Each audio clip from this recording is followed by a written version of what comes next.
Nuestro paseo por Castilla y León nos ha traído hoy hasta Palencia y más concretamente hasta el campus universitario de La Yutera, donde a las puertas del siglo XXI arrancó un proyecto pionero en pos de la igualdad.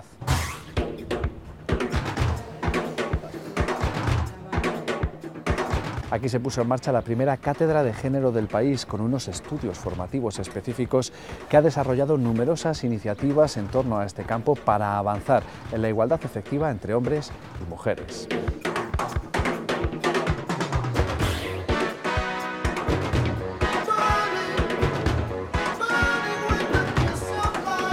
Numerosas universidades han seguido su ejemplo e implantado estudios similares, una prueba del cambio en los tiempos y del reconocimiento de la necesidad de combatir la desigualdad que durante tanto tiempo ha caracterizado nuestra sociedad.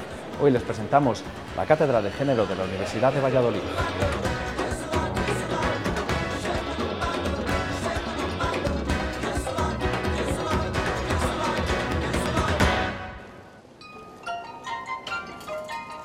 La plena igualdad es una aspiración para cualquier sociedad civilizada, al menos para aquellos países que han suscrito la Carta de los Derechos Humanos, que la reconoce como un derecho básico de todo ser humano, especialmente desde el punto de vista jurídico.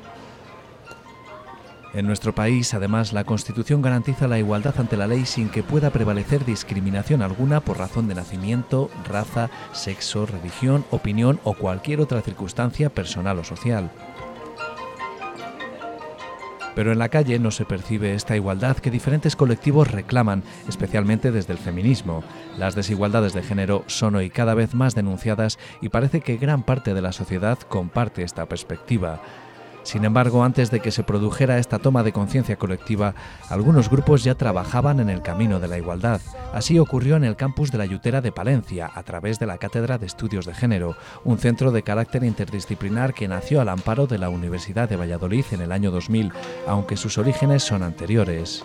Nace de la fusión de dos colectivos, un colectivo de historiadoras que formaban parte de la Asociación de Historiadoras Españolas y el SUENS, Seminario de Educación No Sexista, que tenía su sede en Palencia, en la Facultad de Educación, y que fuimos unas pioneras. En aquel momento no sabíamos que lo éramos, pero ya desde la década de los 90, pues más de una decena de profesores y profesoras de este centro estábamos trabajando en relación con la igualdad en el ámbito concreto de la educación.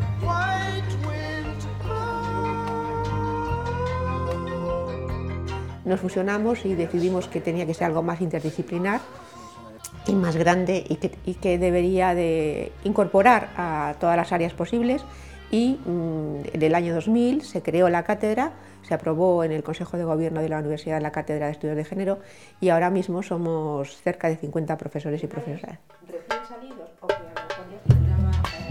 Entre los objetivos de la Cátedra de Género figura potenciar la formación y la investigación en el terreno de la educación, la ciencia, la sociedad y la cultura desde una perspectiva no androcéntrica y orientada hacia la igualdad de oportunidades entre mujeres y hombres. Desde su creación han desarrollado numerosas actividades en este sentido. Lo que hacemos todos los años es ofertar al menos 2 jornadas que a veces tienen una duración importante, y lo que vamos hablando en cada una de ellas es de un tema, de un aspecto concreto centrado en el ámbito que en aquel momento se quiere trabajar. Hemos trabajado sobre la salud, hemos hablado sobre la educación, hemos hablado sobre temas muy diferentes porque son jornadas monográficas. No obstante, destaca especialmente el curso de posgrado de Agentes para la Igualdad de Oportunidades. La acogida fue magnífica, fue un curso que además se hizo en colaboración con la Dirección General de la Mujer durante 10 años, 10 ediciones. Y siempre la demanda de las personas sobrepasaba, las peticiones de acceso sobrepasaban las posibilidades que teníamos de plazas. Teníamos que hacer selección. Había unas cuantas personas becadas por parte de la Dirección General, que facilitaba también la tarea, pero y eso significaba pues un apoyo económico importante para poder llevarlo a cabo. Pero la crisis se cruzó por el medio, la crisis afectó a todo y entre ellos afectó a este posgrado y tuvimos que dejar de impartirlo. era una de las más importantes, pero solo una más de las actividades que teníamos, y seguimos con el resto.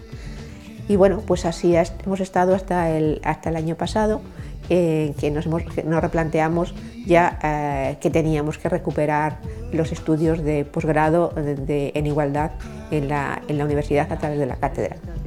Estudios que, como la defensa de la igualdad, no son ni mucho menos terreno vedado a los hombres. Los hombres no podemos permanecer ajenos a este mensaje. Cuando te acercas al mensaje y percibes el sentido de este mensaje, pues ves que es una cuestión sencilla, especialmente para personas educadas en sociedades democráticas, ¿no? En sociedades que deberían regirse por los principios de igualdad, libertad y solidaridad. Tenía una cierta empatía y una cierta inquietud por estas cuestiones desde joven, y durante la carrera, estudiando filosofía, conocí a Alicia Puleo, que fue 13 años directora de la Cátedra de Estudios de Género, que ahora dirige María Teresa Alario, y bueno, ella y su asignatura, que era una asignatura de ética aplicada en general, me ofrecieron claves para entender el mundo en el que vivo y entender cómo me he construido yo como persona, como hombre en este caso. El posgrado de especialista en estudios de género y gestión de políticas de igualdad está pensado para que la sociedad avance en el camino de la equidad, especialmente en ciertos ámbitos profesionales. Tiene dos partes separadas por ese I. Estudios de género quiere decir, para toda persona, sea quien sea del ámbito profesional que sea, vamos a poner periodismo, porque estamos aquí hablando con periodistas, en medicina, enfermería, profesionales de la educación, psicólogos, etcétera. Bueno, eso es lo que intentamos cubrir con esa primera parte de especialista en estudios de género, ver un panorama de todos los estudios que se están haciendo en esos ámbitos. Y luego, gestión de políticas de igualdad, que sería para aquellas personas que quieren dedicarse a, como es el caso de los agentes de igualdad, a desarrollar políticas de igualdad en las administraciones o en las entidades privadas. Son estudios que nos enseñan cómo funciona nuestro mundo, ¿no? Y además nos enseñan que este mundo está funcionando de una manera injusta. Durante años se ha transmitido este tipo de conocimientos a todos aquellos que por diferentes motivos se han acercado a estos estudios en defensa de la igualdad, que cada año tienen una mayor demanda. Vimos que había una bolsa de gente que estaba esperando que esto se volviera a ofertar de alguna manera, que hubiera unos estudios. Lo sabíamos porque había gente que se acercaba todos los años a preguntarnos si no había posgrado, o sea que de algún modo nosotros éramos conscientes, nosotros que teníamos que recuperarlo. Lo que pasa es que esa recuperación la hacemos cambiando totalmente el contenido y el formato, incluso el título de los estudios de posgrado, porque estamos en otro momento y veíamos otras necesidades. Justo el año que acabé el grado y que iba a empezar el mundo de después de la universidad, empezaba este posgrado de género. Y como sí que quería hacer tesis y quería seguir un poco en lo que es la investigación, sobre todo con la perspectiva de género y de cómo se representa a las mujeres, la verdad es que fue como el momento perfecto. Fue fundamental el querer saber qué es lo que queda por hacer y de dónde viene el movimiento por la igualdad, el feminismo, qué es lo que se ha hecho, qué es lo que podemos aportar. Se dieron esas circunstancias y coincidió que se sacó esta cátedra de estudios de género y me animé, y durante todo el año ha sido una experiencia súper positiva. Una experiencia que supone, sobre todo, un cambio de perspectiva para quienes apuestan por estos estudios.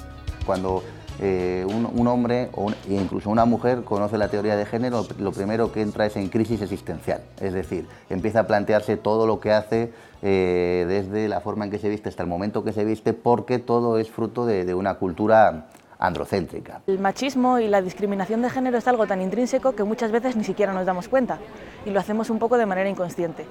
Entonces, unos estudios de posgrado, además de capacitar un poco más de cara a la vida académica, también en lo que se refiere al día a día, ayudan a plantearse muchas cosas y a plantearse por qué las cosas se hacen como se hacen o se dicen como se dicen y no de otra manera. Un ejemplo muy tonto, en las elecciones catalanas, no recuerdo exactamente de cuándo, fue trending topic a la vez presidente y Z, Inés presidenta. Eso es discriminación de género, porque a él se están refiriendo por el apellido y a ella por el nombre. Y tal vez sin los estudios de género no nos habríamos dado cuenta. Primero, conocer de dónde viene el movimiento feminista, que uno se piensa que todo se limita a las sufragistas y no, esto viene de mucho más allá cuando empiezan las mujeres a movilizarse ya en la Revolución Francesa, y eso te hace tener una perspectiva, un pensamiento crítico. Tú cuando la historia, estudiar historia viene a ser eso, conocer para actuar, para reflexionar y para sacar tus conclusiones. Para mí eso fue muy importante a la hora de afrontar cuando se habla de feminismo, qué es, cuando se habla de igualdad, qué es, y también de lo que queda por hacer.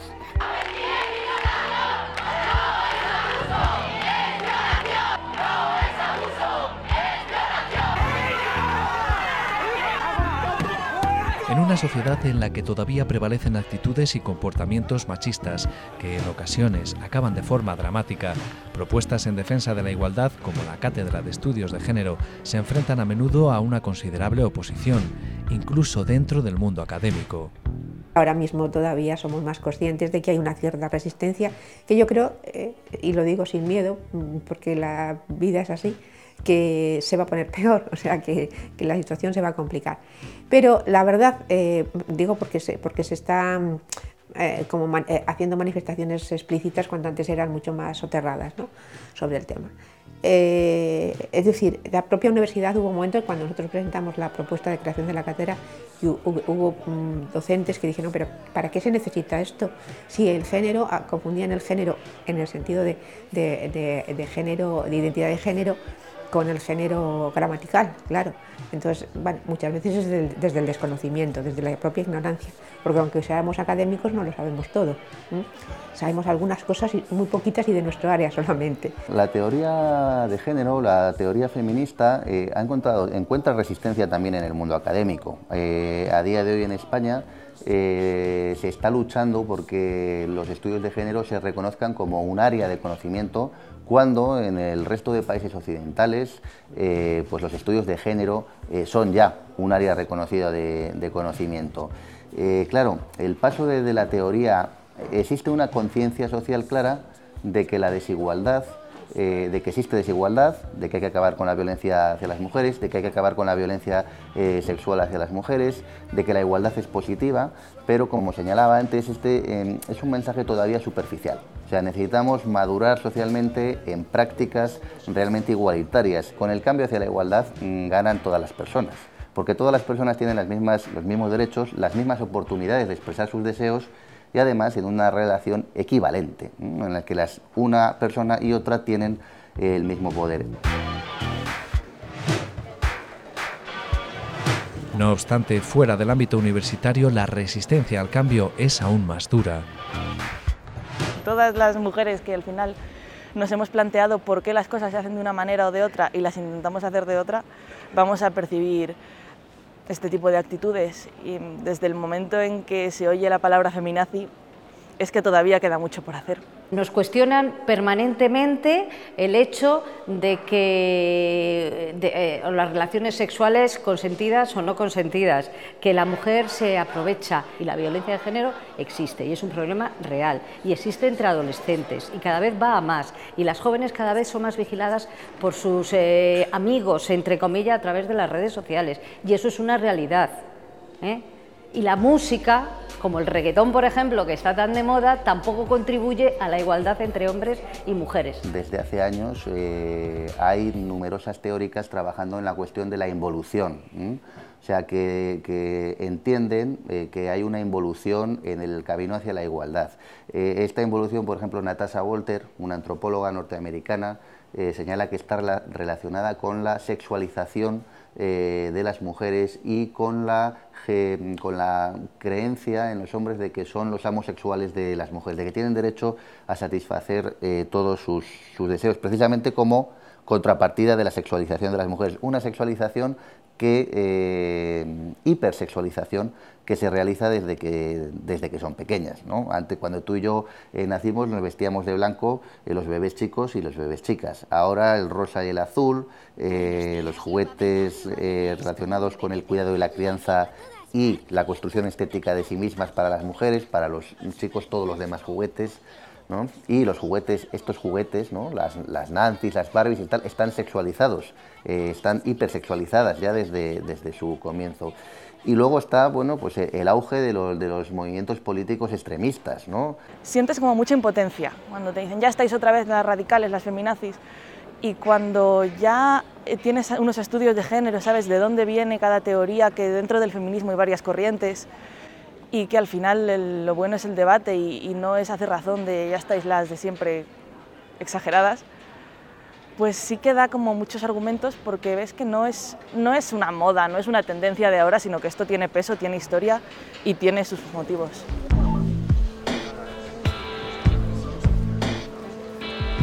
La realidad, sin embargo, justifica cada día no solo la existencia de esta cátedra, sino la necesidad de un cambio de mentalidad en toda la sociedad. Por supuesto, hay que romper con la complicidad machista, ¿no? Que es una complicidad en la cual reconoces al otro como un igual, como un igual por razón de género, ¿no? Bueno, pero es que las mujeres también son iguales en cuanto a personas, ¿no? Y tenemos los mismos intereses, tenemos una misma base emocional, queremos construir un proyecto de vida. Entonces hay que romper con esa complicidad. Por ejemplo, ¿cómo? Pues criticando el hecho de que exista todo un mercado de tráfico de mujeres en situación de prostitución. O sea, no, si acudes a los sitios donde las mujeres se encuentran en situación de prostitución, está siendo responsable de la reproducción de todo este nicho de desigualdad humana. Lo tenemos tan asumido, tan interiorizado, se ve tan natural, que no nos damos cuenta de que en realidad no es naturaleza humana, sino hábito. Y al final, bueno, esto también es discutible, pero yo creo que el género es una construcción social y no es algo que venga dado por naturaleza como el sexo, sino que al final es algo que es así porque toda la vida ha sido así y nunca nos hemos planteado si de verdad tiene que ser así o se puede cambiar.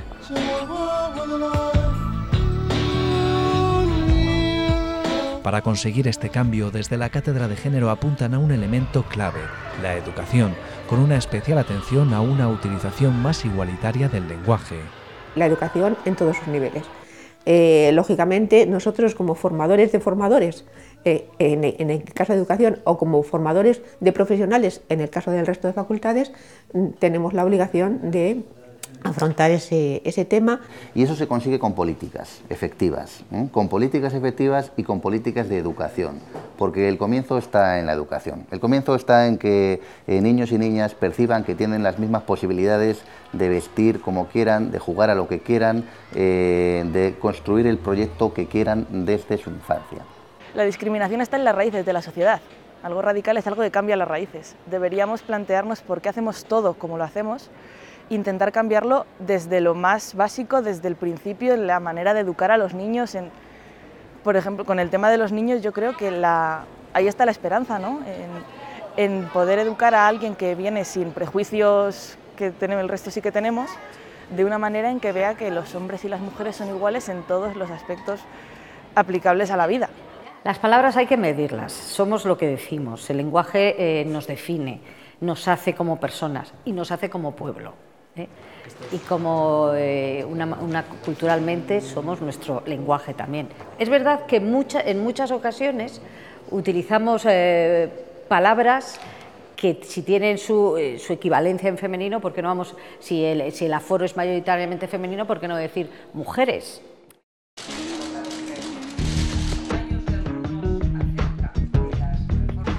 Entre quienes más influyen en el lenguaje están los medios de comunicación.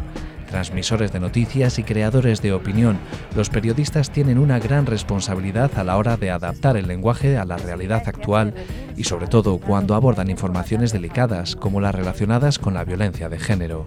En muchísimas ocasiones no actuamos bien, no sabemos enfocar la noticia, hemos pecado de sensacionalismo con historias que no son sensacionalistas para nada.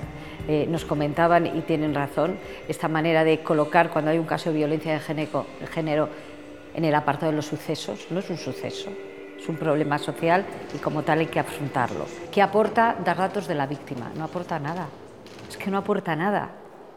Decir si la víctima se llevaba bien con el marido, no se llevaba bien con el marido, trabajaba donde trabajase, porque eso normalmente no lo dices, porque lo único que haces es incides en el cotilleo y con eso das pie al pábulo, a la especulación sobre si esa mujer se pudo o no se pudo merecer que acabara pasando lo que la pasó. Los medios, en cierta manera, estamos educando a la población. Y la manera en la que hablan los medios es la manera en la que acaba hablando la población, y esto se ha visto muy claro con toda la violencia de género que antes se llamaba crímenes pasionales y se justificaba en los celos, y en eso los medios tienen una responsabilidad enorme en cuanto a tratar las cosas como son, hablar de asesinatos, hablar de mujeres a las que matan, que no mueren, y en la manera de tratar estos temas al final determina cómo se ven también desde la sociedad. Yo creo que eso ya se está cuidando muchísimo más y no tiene nada que ver, lees titulares, lees noticias, fallece una mujer. No, una mujer es asesinada. Han matado a una mujer. No fallece un hombre y luego cuentas por qué otro hombre le ha pegado una puñalada. No, un hombre es asesinado.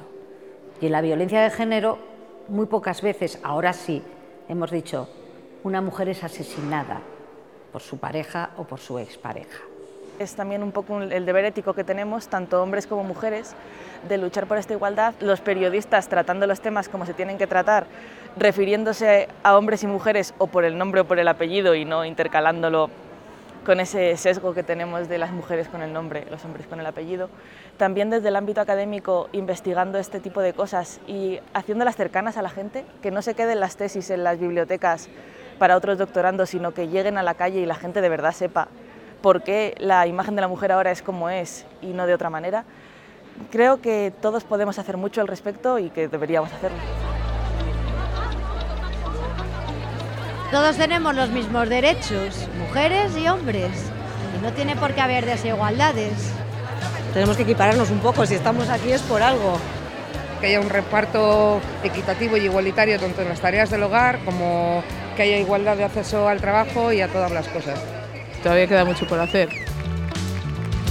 Indudablemente se han dado pasos en el camino de la igualdad. El feminismo ha conseguido hacer de su lucha un movimiento unido a nivel mundial. Las mujeres tienen cada vez más presencia en el ámbito económico, político y cultural. Sin embargo, apenas se vislumbra el final del camino a la igualdad. Hay que estar constantemente revisándote y constantemente identificando esos comportamientos que muchas veces de manera inconsciente reproducen situaciones de desigualdad. El movimiento feminista o el movimiento por la igualdad no se reduce al primer mundo. Ahora hay una tendencia que es en la que hay que insistir en el ecofeminismo, en los países del tercer mundo, la importancia entre ecología y el papel que juega la mujer en el cuidado del entorno, del medio ambiente. Pero también es cierto que estamos mucho mejor que lo que estábamos hace un tiempo, o sea, estamos mucho mejor. Al menos el tema se habla, se plantea, y yo creo que muchos profesionales, muchos y muchas, saben que tienen que tienen un déficit y que se tienen que plantear que hay hombres y mujeres y que hay una necesidad de equidad, que no de igualdad, de equidad, porque unas partimos de un escalón muy bajo y otros están muy arriba, que hay que plantearse. Entonces, lógicamente, es algo que es ahora mismo, por ejemplo, los museos. Yo soy de Historia del Arte, mi área es de Historia del Arte. Los museos se lo están planteando, o sea, no están dando las soluciones definitivas, pero están cuestionándose cómo están haciendo su trabajo. Se está planteando en la judicatura, se está hablando de cuestiones de formación, etc. Es decir, que yo creo que, por sintetizar, hay resistencias, pero estamos mejor. Se está avanzando muchísimo. Pero es verdad que a lo mejor las mujeres ahora no insistimos suficientemente. Yo te pongo el ejemplo de mi madre. Mi madre, sin ser una mujer que se definiera en su época como feminista, sin embargo tenía muy claro, y si por algo luchó siempre, es porque yo trabajase fuera de casa y que no me quedase en casa, que estudiase una carrera y que fuese independiente económicamente. Bueno, pues eso es muy importante, que la lucha de esas mujeres que nos parecen que eran más retrógradas que nadie, pues no, ellas también cumplieron su labor. Y ahora nosotras, como madres, nos toca hacer otra labor, y es decirlas que no bajen la guardia, que la igualdad todavía tiene muchos retos pendientes, que igualdad laboral no significa solo un salario, significan muchas más cosas. significa luchar por unos horarios y por una responsabilidad, corresponsabilidad cuando tú sales de tu puesto de trabajo y te vas a casa. Eso es una cuestión de corresponsabilidad. Y eso se lo tenemos que seguir diciendo a nuestras hijas, que la lucha no ha acabado ni muchísimo menos.